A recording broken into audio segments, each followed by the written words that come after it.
Hi കൂട്ടുകാരെ, പുതിയൊരു വീഡിയോയിലേക്ക് എല്ലാവർക്കും സ്വാഗതം. അങ്ങനെ അരവിന്ദൻ്റെ സങ്കടം കണ്ടിട്ട് ചാരുവിനോട് വന്ന് പറയണം കേട്ടോ. അപ്പോൾ ചാരുവിനോട് പറയണം, എന്തായാലും അരവിന്ദൻ നല്ലൊരു തീരുമാനം എടുത്തിരിക്കുന്നു, അവൻ ഇനി ജോലിക്ക് ഇറങ്ങാമെന്നുള്ള തീരുമാനം. അത് കേൾക്കുന്ന ചാരു പറയണേ, ഇനി എന്തായാലും അക്കുച്ചേട്ടാ നമുക്ക് സമാധാനിച്ചിരിക്കാം. അരവിന്ദേട്ടൻ അങ്ങനെ ഒരു ജോലിക്ക് ഇറങ്ങണമെന്നായിരുന്നു നമ്മുടെ ആഗ്രഹം. എന്നാൽ ഇനി ഇറങ്ങുന്നു, ഇനി ജോലി കിട്ടിക്കഴിഞ്ഞാൽ ശ്രേയയുടെ സ്വഭാവം എന്താ നമുക്ക് തിരിച്ചറിയാം. എന്തായാലും ഇപ്പോൾ സമാധാനത്തോടു കൂടി ഇരിക്കാമെന്ന് പറയാൻ കേട്ടോ.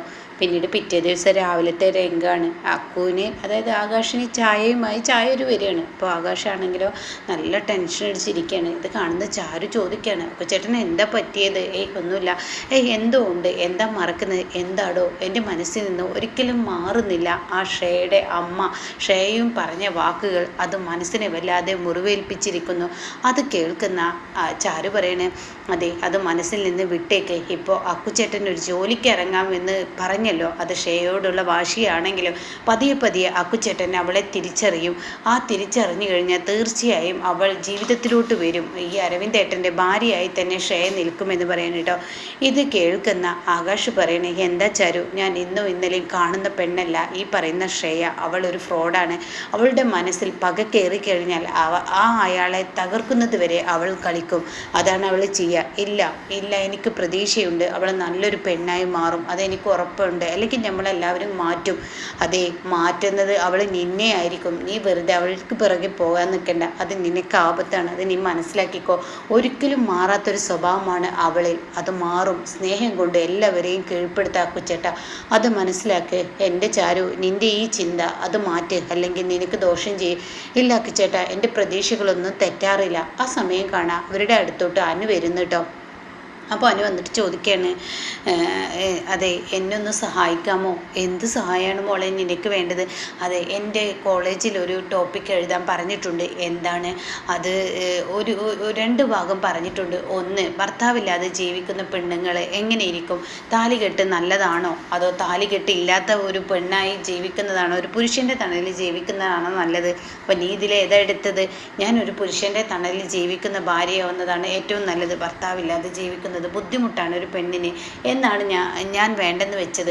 അപ്പോൾ അത് കേൾത്ത ഉടൻ തന്നെ അതിനെക്കുറിച്ച് നല്ല അടിപൊളി സെൻറ്റൻസ് എനിക്ക് പറഞ്ഞു തരാൻ കഴിയുമോ? നല്ലൊരു പോയിൻ്റുള്ള വാക്കുകളായിരിക്കും എനിക്ക് എന്നെ സഹായിക്കാൻ എൻ്റെ ഈ നിൽക്കുന്ന ചാരുചേച്ചിക്കേ കഴിയുള്ളൂ. അപ്പോൾ അത് കേൾക്കുന്ന ആകാശ് പറയണേ, നീ പറഞ്ഞു കൊടുക്ക് ചാരു, എന്നെ കൊണ്ട് കഴിയും. അത് കേട്ട ഉടൻ തന്നെ ചാരുവിൻ്റെ മനസ്സിൽ ഒരു ഡബിൾ ലോഡ് വിട്ടുകഴിഞ്ഞു കേട്ടോ. അപ്പോൾ ചാരു ഇങ്ങനെ ഒരു കാര്യം ചിന്തിക്കുന്നുണ്ട്. ഇതേ സമയം കാണിക്കുന്നത് അരവിന്ദനെയാണ്. അരവിന്ദൻ ജോലിക്ക് പോകാൻ ഇറങ്ങുകയാണ് കേട്ടോ. അരവിന്ദൻ തൻ്റെ ജോലിക്ക് പോകാൻ വേണ്ടി തൻ്റെ ഡ്രസ്സൊക്കെ മാറുകയാണ്.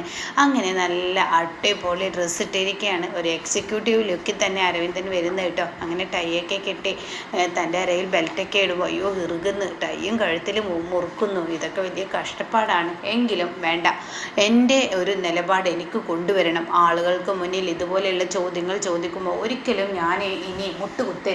ഈ അരവിന്ദൻ ജോലിക്കിറങ്ങിയാൽ എങ്ങനെ ഇരിക്കുമെന്നുള്ള എല്ലാവരും കാണിച്ചു തരാം. അരവിന്ദൻ അത്ര വലിയ പോക്കൊന്നല്ല, അരവിന്ദനെ കൊണ്ട് എല്ലാം കഴിയും, വേണ്ടെന്ന് വെച്ചിരിക്കല്ലേ.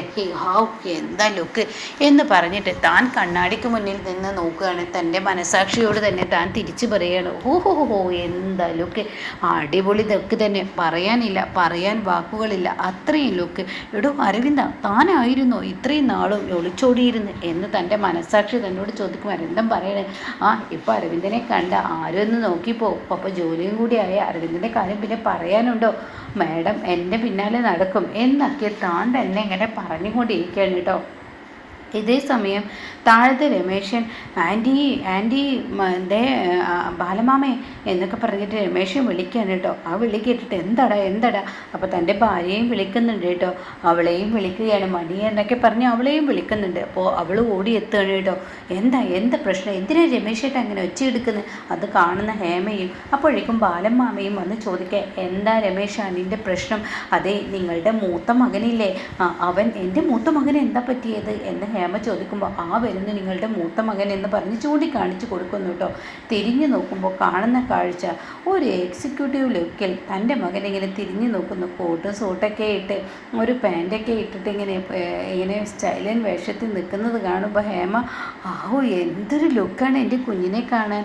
അപ്പോഴേക്കും ബാലമാമ എന്ത് കോമാളിത്തരത്തിനാണോ ഇനി നിൽക്കുന്നത് എന്ന ലെവലിൽ ഇങ്ങനെ നോക്കുകയാണ് കേട്ടോ.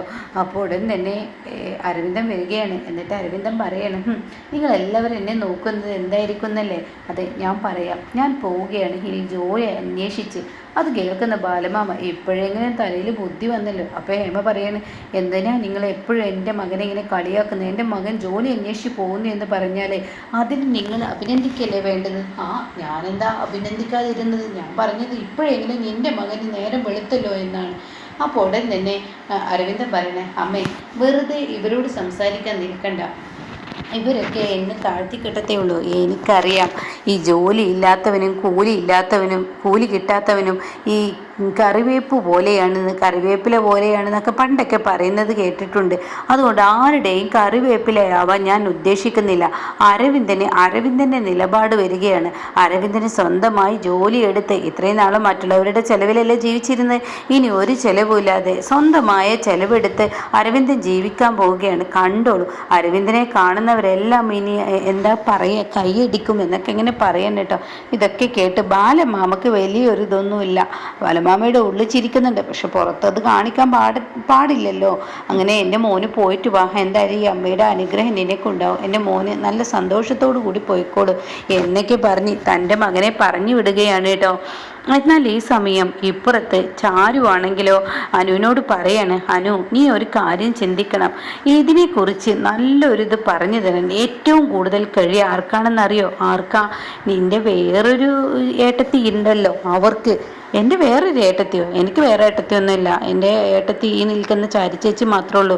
അല്ല, അങ്ങനെ കാണരുത്. ഇനി അവരെ നീ വേർതിരിച്ചിട്ട് കണ്ടിട്ട് കാര്യമില്ല. അരവിന്ദേട്ടൻ്റെ അവസ്ഥയൊക്കെ ഇപ്പോൾ കണ്ടില്ലേ? പക്ഷേ അല്ലാതെ അരവിന്ദേട്ടന് ജീവിക്കാൻ കഴിയില്ല. അപ്പോൾ അതുകൊണ്ട് അത് നിൻ്റെ ഏട്ടത്തി തന്നെയാണ്. നിൻ്റെ ഏട്ടൻ അംഗീകരിച്ച സ്ഥിതിക്ക് നീയും അംഗീകരിക്കണം. അതുകൊണ്ട് നീ അവരോട് ചെന്ന് ചോദിക്ക്, എന്തിനാ എൻ്റെ ഏട്ടത്തി എന്നെ മറ്റുള്ളവർക്ക് മുന്നിലൊരു വഷളാക്കാൻ പോകുന്നത്? ഇല്ല, അവർ നിന്നെ സഹായിക്കും. നീ അവരെ അംഗീകരിക്കും. ശ്രേയ എല്ലാവരിൽ നിന്ന് ഒറ്റപ്പെടുന്നു എന്ന് തോന്നുമ്പോഴാണ് ശ്രേയ പ്രതികാര ബുദ്ധിയോടുകൂടി കാണുള്ളൂ. അപ്പോൾ ആകാശ് പറയണേ, എന്താ ചാരു നിനക്ക് എന്താ ബുദ്ധി മറിഞ്ഞുകൊണ്ടിരിക്കുകയാണോ? ഓരോ ദിവസം നീ അവൾക്ക് പിന്നാലെ പോയി കഴിഞ്ഞാൽ എല്ലാവരും അവൾ തിരിച്ചടിയെ നൽകുകയുള്ളൂ. അത് നീ മനസ്സിലാക്കണം. എൻ്റെ അക്കുച്ചേട്ടാ, വെറുതെ ഇങ്ങനെ പറയാതെ. ഇപ്പോൾ അനു പോയി ചോദിച്ചെന്ന് കരുതി എന്താ ഉണ്ടാവുമെന്ന് നമുക്ക് നോക്കാമല്ലോ. അനു നീ പോയി ചോദിക്കുമെന്ന് പറയണം. ഇതേ സമയം ശ്രേയ ആണെങ്കിലോ ഡ്രസ്സൊക്കെ മാറി തുടങ്ങുകയാണ്. അപ്പോൾ ഈ സമയം അനു അങ്ങോട്ടേക്ക് കടന്നു നിന്നിട്ട് ഏട്ടത്തി എന്ന് വിളിക്കുകയാണ്. ഏട്ടത്തിയാ? എന്തോന്ന് വിളിയാണ് ഇപ്പോൾ ഇതൊരു പുതിയൊരു വിളി. ഇവളാണെങ്കിലും എന്നെ കണ്ണിന് ദൃഷ്ടിയിൽ കണ്ടുകൂടാത്തതാണ്. ഇപ്പോഴെന്താ ഇവൾക്കൊരു ഏട്ടത്തി സ്നേഹം എന്നിങ്ങനെ ചിന്തിക്കുന്നത് ശ്രേയ. ഏട്ടത്തി, എനിക്കൊരു ഹെൽപ്പ് ചെയ്യാമോ? എന്താ? പൈസ അങ്ങനെ എന്തെങ്കിലും വേണോ? അത് അച്ഛനോടോ അല്ലെങ്കിൽ ആകാശേട്ടനോടോ ഒക്കെ ചോദിച്ചാൽ എനിക്ക് പൈസ തരും. അതല്ല, വേറൊരു ഹെൽപ്പാണ്. എന്ത് ഹെൽപ്പ്?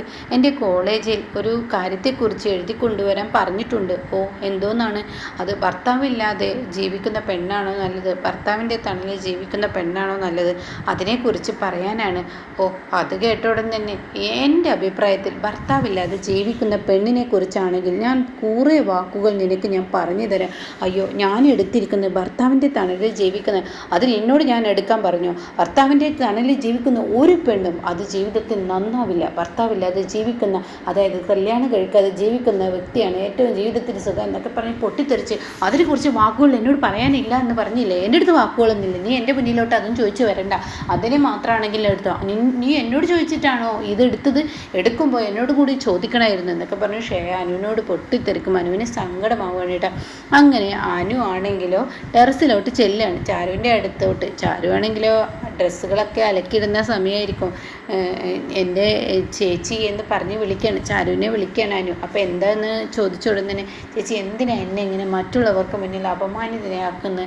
ഞാൻ അതിന് മാത്രം എന്ത് തെറ്റ് ചെയ്തിട്ടാണ് മറ്റുള്ളവർക്ക് മുന്നിൽ നാണം കെട്ട് നിൽക്കുന്ന അവസ്ഥ? ഈ ശ്രേയ ഒരിക്കലും എൻ്റെ ഏട്ടത്തിയായി അവർ വരില്ല. അവരുടെ മനസ്സിൽ കുശുമ്പും കുഞ്ഞായ്മയും മാത്രമേ ഉള്ളൂ. അവരോട് ഞാൻ ഇക്കാര്യത്തെക്കുറിച്ച് ചോദിച്ചപ്പോൾ എന്നോട് പറയുകയാണ്, ഭർത്താവില്ലാതെ ജീവിക്കുന്ന പെണ്ണാണ് ഇത്രേ ഭൂമിയിൽ ഏറ്റവും നല്ലതെന്ന്, അതിനെക്കുറിച്ച് എടുക്കാനില്ല എന്ന് പറഞ്ഞ് എൻ്റെ നേർക്ക് ഒരുപാട് ഒച്ച കിട്ടും.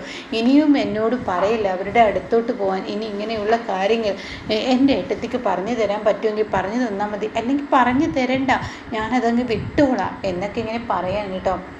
ആ സമയം ശരി, നീ അങ്ങ് താഴോട്ട് ചെല്ല്, ഈ ടെറസിലെ ഡ്രസ്സൊക്കെ ഉണക്കിയിട്ട് ഞാൻ എൻ്റെ അടുത്തോട്ട് വരാമെന്ന് പറയാം കേട്ടോ. ഇതേ സമയം ശ്രേയ ആണെങ്കിലോ തൻ്റെ ഡ്രസ്സ്, അതായത് തൻ്റെ തല തോർത്തി ആ ഒരു ടെറസിലോട്ട് ഉണക്കാൻ വരികയാണ്. പിന്നീട് കാണിക്കുന്നത് അരവിന്ദനെയാണ്. അരവിന്ദൻ ഇൻ്റർവ്യൂവിന് എത്തിയിരിക്കുകയാണ്, ഒരു ഇൻ്റർവ്യൂവിൽ കയറിയിരിക്കുകയാണ്. ഉടൻ തന്നെ അവർ ചോദിക്കുകയാണ് എന്തൊക്കെയാണ് പഠിച്ചത് എന്നൊക്കെ ചോദിക്കുന്നുണ്ട്. അതിനുള്ള മറുപടിയും കൊടുത്തിട്ടുണ്ട്. വേറെ എവിടെയെങ്കിലും ജോലി എടുക്കുന്നുണ്ടോ? ഇല്ല. പിന്നെ താങ്കൾക്ക് എന്താ പണി? വീട്ടിൽ തന്നെ ഇഷ്ടംപോലെ ജോലി ഉണ്ടല്ലോ എന്ന് അരവിന്ദൻ പറയുകയാണ്. അപ്പോൾ ഈ സമയം ശ്രേയ ടെറസിൽ വരുമ്പോൾ കാണുന്ന കാഴ്ച തൻ്റെ ഡ്രസ്സുകളെല്ലാം അലക്കിയിട്ടിരിക്കുന്നു കേട്ടോ. ഇത് കാണുന്നതിനോടുകൂടി ശ്രേയ ചിന്തിക്കുകയാണ്, ആഹാ ഇതാരെ എൻ്റെ ഡ്രസ്സുകളെല്ലാം അലക്കിയിട്ടിരിക്കുന്നത്, അപ്പോൾ ഇത് അരവിന്ദനായിരിക്കില്ലേ എൻ്റെ ഡ്രസ്സ് അലക്കിയിട്ടുണ്ടാവുക എന്ന് അവന് വിളിച്ചേ പറ്റത്തുള്ളൂ എന്ന് പറയുന്നത് തൻ്റെ ഫോൺ എടുത്ത് അരവിന്ദന് വിളിക്കുകയാണ്. ഈ സമയം അരവിന്ദൻ ഇൻ്റർവ്യൂവിലാണ്. അപ്പോൾ അവരിങ്ങനെ ഓരോ കാര്യങ്ങൾ ഇങ്ങനെ ചോദിച്ചും കൊണ്ടിരിക്കുകയാണ്. ഉടൻ തന്നെ അരവിന്ദൻ പറയണേ, ഞാൻ ഇത്ര വരെ പഠിച്ചിട്ടുണ്ട്, ഈ വീട്ടിലെ ജോലികളാണ് ഞാൻ ഇതുവരെ ചെയ്തിരുന്നത്, പുറത്ത് ജോലിയൊന്നും ഞാൻ ഇതുവരെ നോക്കിയിട്ടില്ല എന്നൊക്കെ ഇങ്ങനെ അരവിന്ദൻ പറയുമ്പോൾ അവർക്ക് ഇങ്ങനെ ഏകദേശം ഇഷ്ടപ്പെട്ട് വരുന്ന സമയത്താണ് ശ്രേയയുടെ ഫോൺ കോൾ അരവിന്ദന് വരുന്നത്. അരവിന്ദനാണെങ്കിൽ ഉടൻ തന്നെ ആ ഫോൺ കട്ട് ചെയ്യാണ്. ഇതേ സമയം ശ്രേയക്ക് വാശിയാവാണ്, ദേഷ്യമാണ്. ആഹാ, അവൻ എൻ്റെ ഫോൺ കട്ട് ചെയ്യുന്നു, അത്രമാത്രം അഹങ്കാരം അവനിലുണ്ടോ എന്നാൽ അത് അറിഞ്ഞിട്ട് തന്നെ കാര്യമെന്ന് ആ ഒരു ദേഷ്യം ശ്രേയക്ക് വീണ്ടും വന്ന് ശ്രേയ വീണ്ടും വിളിക്കണം കേട്ടോ. തുടരെ വിളിക്കുമ്പോൾ അരവിന്ദ് ഇങ്ങനെ കട്ട് ചെയ്യാണ്. അപ്പോൾ അവർ പറയാണ്, നീ എന്തായാലും അർജൻറ്റായൊരു ഫോണല്ലേ, നീ എടുക്കുമെന്ന് പറയുന്നത് കേട്ടോ. അപ്പോൾ ഈ സമയം അരവിന്ദ്, ഹലോ മാഡം, എന്താ വേണ്ടത്?